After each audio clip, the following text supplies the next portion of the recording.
Can you guys see the screen? Yes. Awesome. Yeah. All right. So today in our business building series, we're going to talk about online lead conversion, a topic that is near and dear to my heart as I spent some time at a tech startup, many of you know, and we did a lot of work on online lead conversion. We were Zillow's #1 customer in the country, and we did pretty significant shifts in our online lead conversion. So let's look at some of the numbers. What do you expect when you're working with online leads? Well, according to Zillow, 2 to 3% is what you should expect. 2 to 3% conversion rate. Okay, so owners.com actually tracked online buyer leads and found that 56% of them actually bought a property within 18 months of first contact, although mostly not with their agents, which was an interesting conversation. But they did determine that 56% of the leads actually ended up buying something in 18 months. And under a direct conversion program that we worked on, we brought that conversion rate from the 2 to 3% above 9% using some proven strategies. So what do all those numbers mean for you? Well, you'll likely have to fail 15 to 30 to 50 people in order to get one closing. That's a lot, right? Like, does that seem like a lot? Yes. Right? It's okay, you have to talk to or work with 50 people and only one of them is going to close. Wow, that's a lot. But interestingly enough, remember, over half of them eventually close if you can stay in front of them. So let's talk about some ways that we can do some of that. All right, so what makes the difference between the numbers? What do you think makes the difference between those 15, 30, or 50 people to get a closing?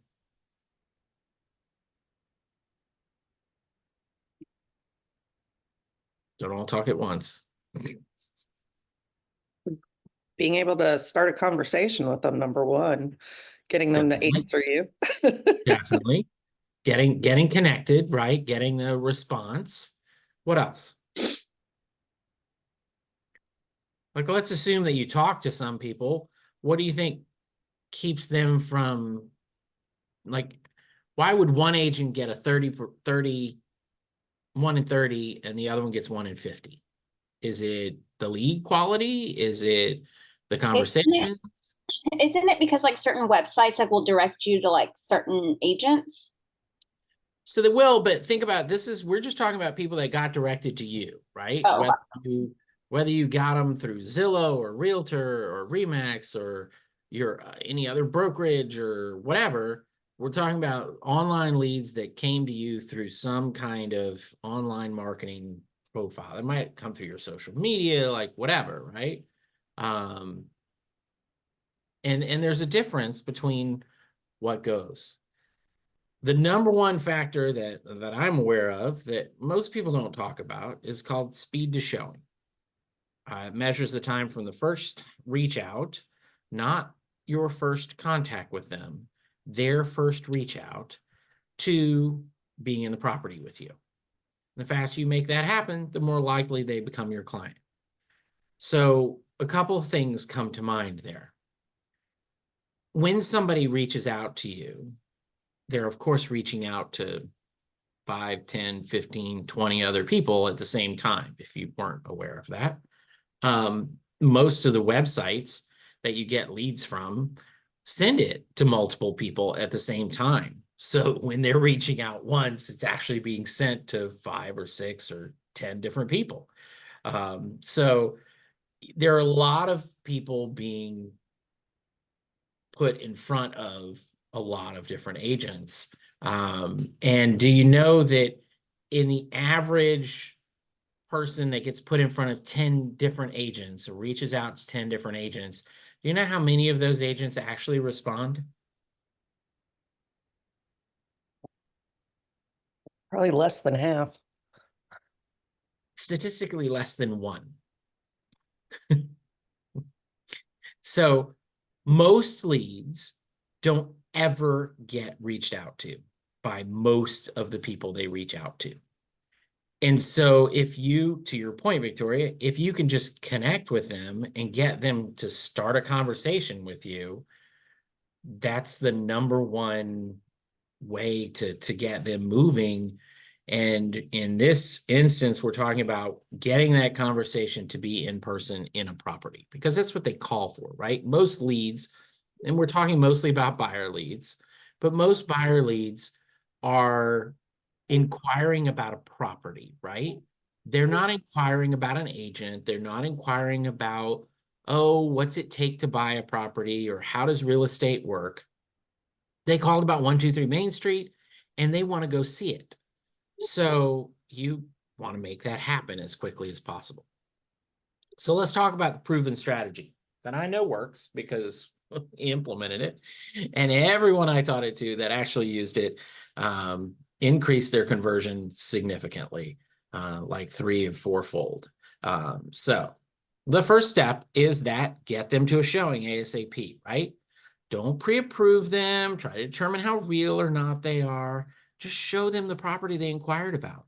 Like, get them to that property. They call about 123 Main Street. They want to go see it. Great.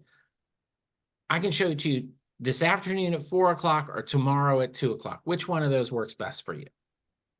Right? Those are you controlling when it happens. Go see the property, show them the property. Second, have other properties to show them. You want to make sure that you have 2 to 3 additional properties to show them that are near the one they ask about, lined up to show. So if they say, okay, we're going to see it tomorrow at 2 o'clock, great. I want to make sure I have a couple of other properties nearby that I'm going to show them that I already have lined up.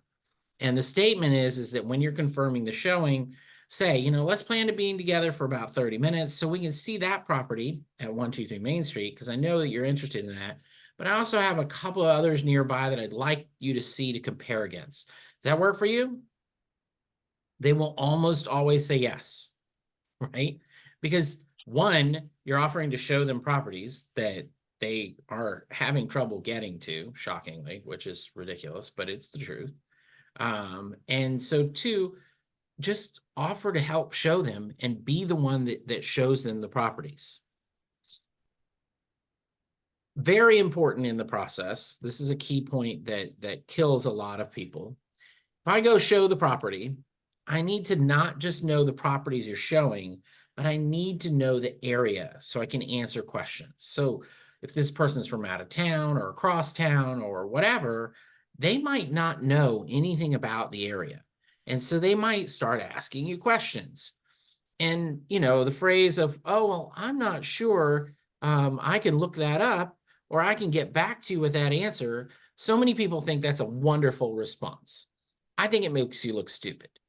I think if you're a professional realtor and you are showing a property in a neighborhood and somebody asks you where the nearest grocery store is, and you say you have to look it up, you're an idiot, because you should know where the nearest grocery store is to the house that you're showing. Like, you should have 2 or 3 of them in most parts of the city that we work, because that's just factual information that's helpful for people that are moving to an area, right? I have a whole list of things: schools, parks, grocery stores, restaurants, the best Italian place, places of worship, walking trails, transportation, all of those things, anything and everything. If somebody says, hey, my kids play soccer, do you know where the nearest soccer club is for girls or for boys or for 12-year-olds or for 16-year-olds, right? Like, there's just a myriad of information that you should be able to answer questions on. Now, some of you might be thinking, oh, wait, he said places of worship. That's a fair housing violation. It's not, because I didn't tell them to come look at this house because it's close to a specific place of worship. All I'm doing is factually answering a question that they ask me. Where's the nearest Catholic church? Where's the nearest Orthodox synagogue? Where's the nearest Buddhist temple? Whatever, right? We're just answering factual questions to them. We are not saying things. Now, this does not mean, and I want to make this clear, if they say, oh, what's the makeup of the neighborhood? how many foreigners live here? How many blah, blah, blah, no, we don't answer those questions because those are fair housing violations at that point, because you're giving them impressions of a neighborhood that they need to determine themselves. And to me, the best answer to that is always, well, there's a grocery store about a half a mile that way. And I always recommend one of the best ways to get to know a neighborhood is to go to the grocery store, because you will find grocery stores specialize in neighborhoods, right? The grocery store down the street from me is different than the one on the other side of town, and yada, yada, because they serve the people in the neighborhood. And so for people to get a sense of what the neighborhood is like, you will see all the people in the neighborhood in the grocery store. And so you can get to know them, you can talk to people, you can determine if this is a neighborhood that you want to live in. And that's a you thing, not a us as a real estate agent thing. And so that's kind of the description that I give when people start going down that trail. Of course, if they go too far down that trail, we just say thanks and move on to the next person because we don't want to work with people that are in that situation. So that to me is the thing.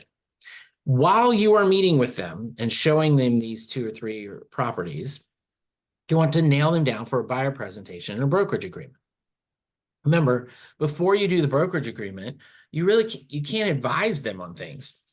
You can give them factual information and answer questions, but if they start saying things like, what would you advise that we pay for this? Well, let's get together.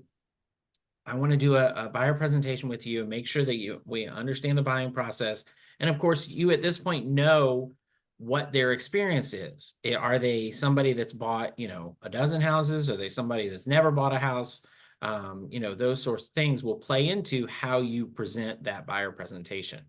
But I think you should always do a buyer presentation to show your value and educate the buyer on the process and make sure they understand what the process is.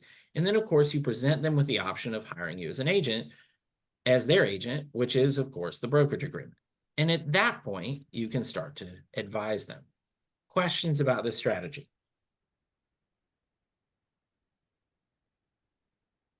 None. Sounds good. Okay. It works. I know it works. If you put it into practice and get it going, it works every time. So make sure to meet them in the office and continue to show your professionalism and value when you're doing that buyer presentation. Again, in-person meetings, multiple in-person meetings will get you a lot further in the process than just, a couple phone calls or an email or a text. Now, you might need those emails and texts to get them to connect with you initially, but once you get them going, you want to try and get them in that property as soon as possible. So what if they don't sign, or what if they don't talk to you, or what if they don't respond, right? Everyone you meet with or talk to should go into your CRM and get on a follow-up campaign. Remember, over half of them are going to eventually buy. So maybe now just wasn't a good time and you want to stay in front of them. If you show your value and stay in touch, they might come back. I guarantee you, if you don't stay in touch, they won't, right? Like that's the simple thing. If you don't try, they definitely won't work with you. So make sure that you have that campaign set up so that you're long-term following up. One of the things I hear all the time is because online leads, especially buyer side, all I get is rental leads. Well, statistically, most renters end up buying something in the future. So even if you help them rent something now, assuming you're not retiring in the next, year, they probably are going to end up buying something in the future. And if you stay in touch with them, again, stay in front of them, then you will be their agent going forward. So why not treat them like a buyer and show them the properties and see if you can help? This is my phrase, Victoria, that we talked to is, unless you're too busy writing contracts and closing deals to help, this is your job and you should do it. Mainly because others won't, right? Especially rental leads. They don't get any attention because here in Atlanta, rental leads pay you almost nothing, right? Like you literally probably lose money on gas these days having to go out and show rental properties. But those people that need help and no one else will talk to, what do you think happens when you talk to them and you actually help them? What kind of a relationship does that build with you, right? It's huge. So make sure that they're on a long-term campaign, not just a 30, 60, 90 day. You need like a 2-3 year plan, right? You need to stay in front of them long term. You also need to make sure that you have flurries of activity, including phone contacts, related to typical lease terms, right? If you know that they're going to lease something, and even if they don't lease something with your help, they end up leasing something else, or you just lose touch up with them, make sure that you're following up again in 9 to 10 months so that you're getting ahead of that lease renewal, right? Make sure that you're touching base with them, not just via emails and text, but a phone call to try and say, hey, how's it going? I know you guys were looking for a rental a while back. It's been almost a year, and I was just wondering, are you planning on continuing to rent the place you're in, or are you planning on doing something different? Simple question, right? It's not intrusive. And it looks like you're calling them to help them because that's what you're doing. And so stay in front of them. And of course, always ask for people that might need your help other than them, right? When you successfully put a tenant into a property, you could say to them, just like any other client, hey, I'd love to get a testimonial from you. And by the way, do you know anyone else that might could use my help, either renting or buying or selling a property? Because that's what I do. And you'd be surprised how many people you'll get out of that if you stay on them. So I think that's really important to stay with. All right, so going to be a quick class today because this goes to the what's next. Start showing properties. When people inquire, go show properties.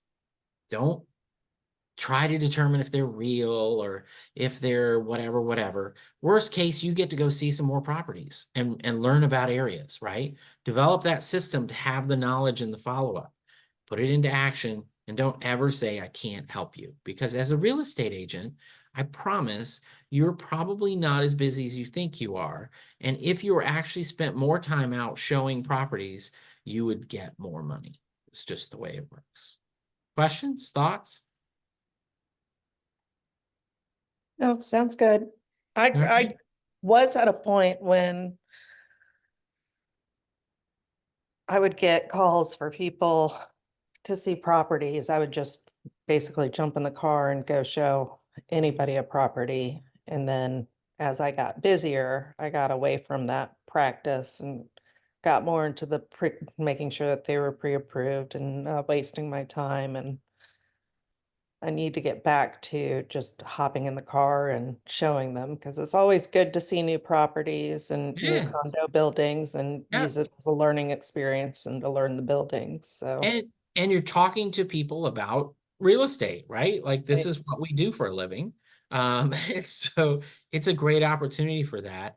I think that's one of the things that, we've talked about multiple times in this series is that when you do get busy, everything that we're talking about starts to fade off, right? The follow-ups, the programs, the calling, the whatever it is that you're doing to prospect or business development, you tend to do less of because you get busy with contracts. And so it's important to remember that you need to stay focused on seeing more people.